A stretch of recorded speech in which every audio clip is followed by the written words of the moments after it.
गावातून ट्रॅक्टर चाललेला आहे, सगळं नियोजन केलं. काय काय नियोजन केलं तुम्ही? जेवणाचं नियोजन आहे, ट्रॅक्टरचं नियोजन आहे, जेवणाचं म्हणजे गॅस सिलेंडर म्हणजे काही कमी नाही असं नाही. ते 15 दिवस पुरण्यापुरतं सगळं सामान घेतलेलं आहे.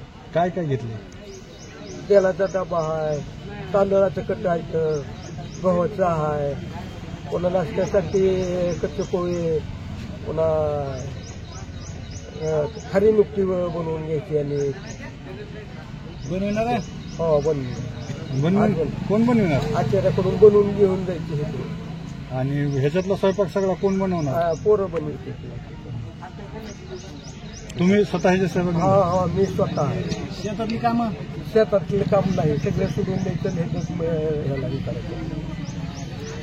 माध्यमातून आरक्षण आंदोलनाची जनजागृती केली आहे. जिल्ह्यातून किती लोक याच्यात सहभागी होणार आहेत, काय नियोजन केलं? मनोज जरांगे पाटील यांच्या आदेशाप्रमाणे 29 ऑगस्टला मुंबईला जायचं आहे. त्यासाठी आम्ही 1 महिना झाला धाराशिव जिल्ह्यामध्ये चावडी बैठका घेतल्या. 850 चावडी बैठका कंप्लीट झालेल्या आहेत धाराशिव जिल्ह्यातून.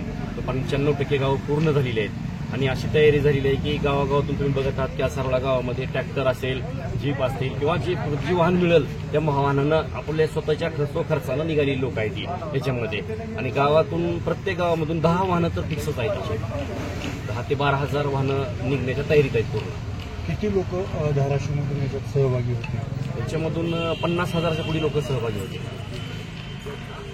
सारोळा गावातून तुम्ही विशेष तयारी केली आहे, काय तयारी नेमकी? आमच्या गावातून आम्ही सर्व ग्रामस्थांनी अशी तयारी केली आहे की हे ट्रॅक्टर मोठ्या प्रमाणात तयार केलं आहे की याच्यामध्ये 2 माळे तयार केलेत. एका माळ्यामध्ये वरी झोपण्याची सोय केली, खालच्या माळ्यामध्ये जेवण बनवण्याची. त्याच्यामध्ये गॅस सिगडी असेल किंवा तांदूळ गव्हाच्या पिठापासून तिखटा मिठापर्यंत सगळी सोय आम्ही याच्यामध्ये केलेली आहे. स्वतंत्र पाण्याची सोय, पिण्याचं पाणी आणि एक सांडपाणी अशा 2 पाण्याची सोय सध्या याच्यामध्ये केलेली आहे.